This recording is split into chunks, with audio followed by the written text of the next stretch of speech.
Entonces, ¿qué, mis queridos pupilos? Hoy vamos con un tema también medio chilo, medio chilo, porque van a salir media. Esto va a ser una unión ahí media, una mezcolanza chila, pero vamos al tema para no perder el tiempo. ¿Me puedes decir, de qué trata, de qué habla el libro tibetano de los muertos?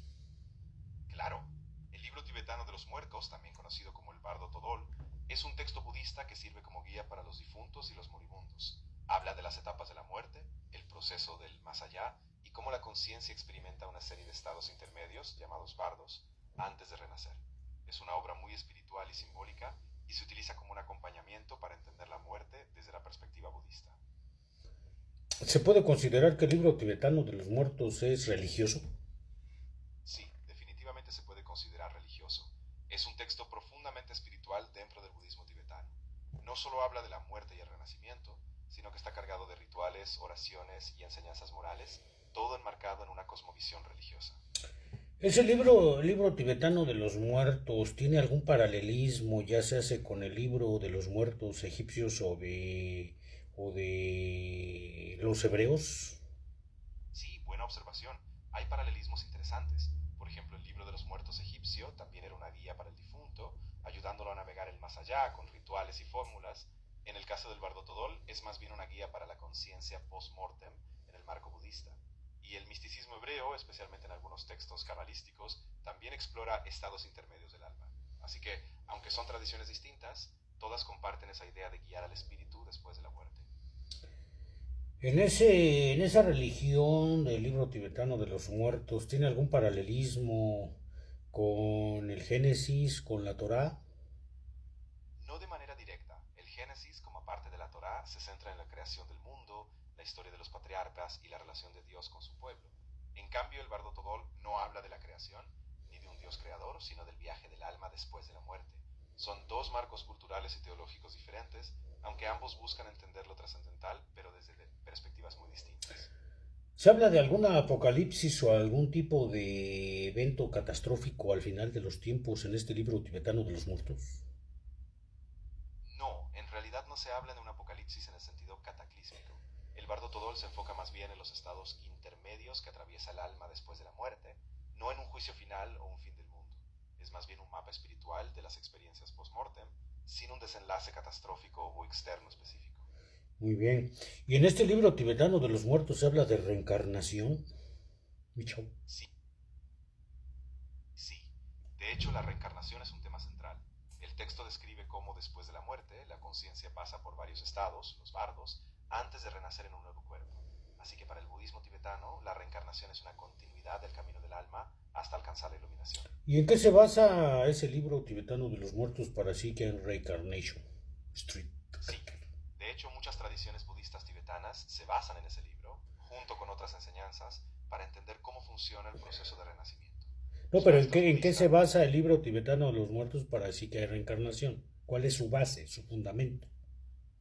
La base del libro tibetano de los muertos y su enseñanza sobre la reencarnación se encuentra en la cosmovisión budista, especialmente en el budismo tibetano. Esta tradición ve la existencia como un ciclo de renacimientos, impulsado por las acciones karma y las aflicciones mentales. El bardo Todol actúa como una guía práctica para ayudar a las almas a reconocer su naturaleza y liberarse del ciclo, basándose en las enseñanzas de Buda sobre la impermanencia y la naturaleza de la mente.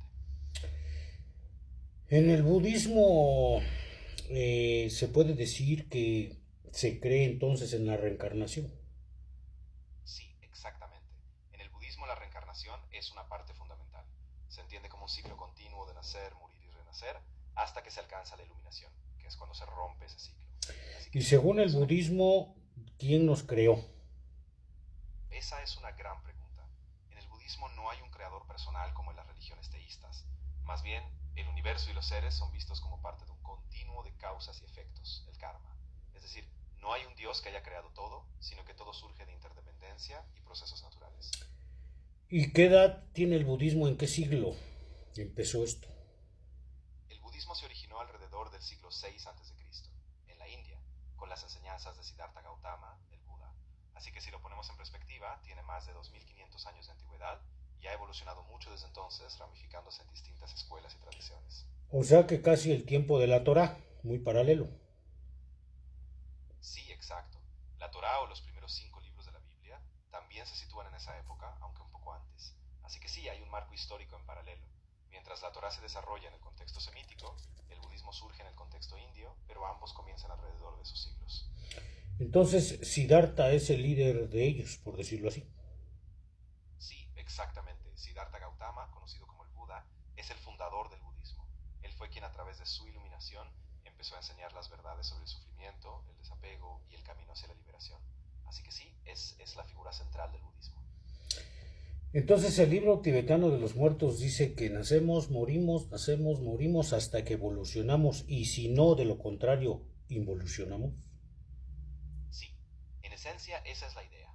El libro describe un ciclo continuo. Tras la muerte, la conciencia pasa por diferentes estados, y si se reconocen las verdades y se disuelven las aflicciones, se puede avanzar hacia la iluminación. Si no, se puede caer en un renacimiento más condicionado, lo que se podría entender como una forma de involución espiritual. ¿Y se dice de qué forma se involuciona?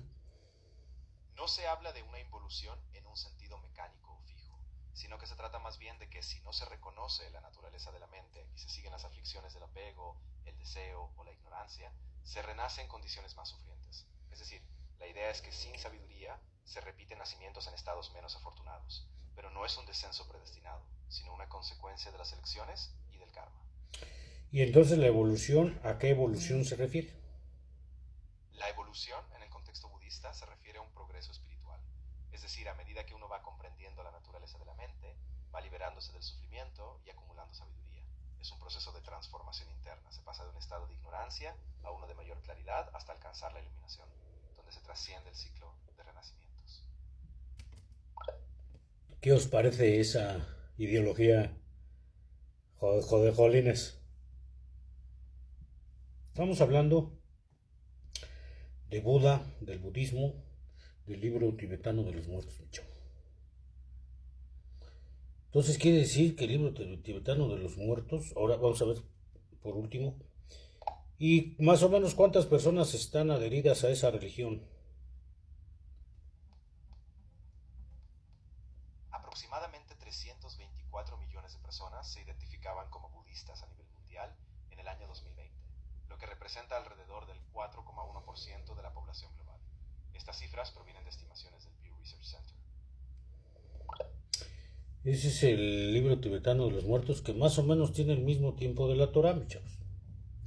Vamos a llegar a un punto donde no les va a gustar a muchos, pero para allá vamos. Ni a mí me gustó, porque cuando lo investigué dije, ay, sí, madre, ya vale, madre.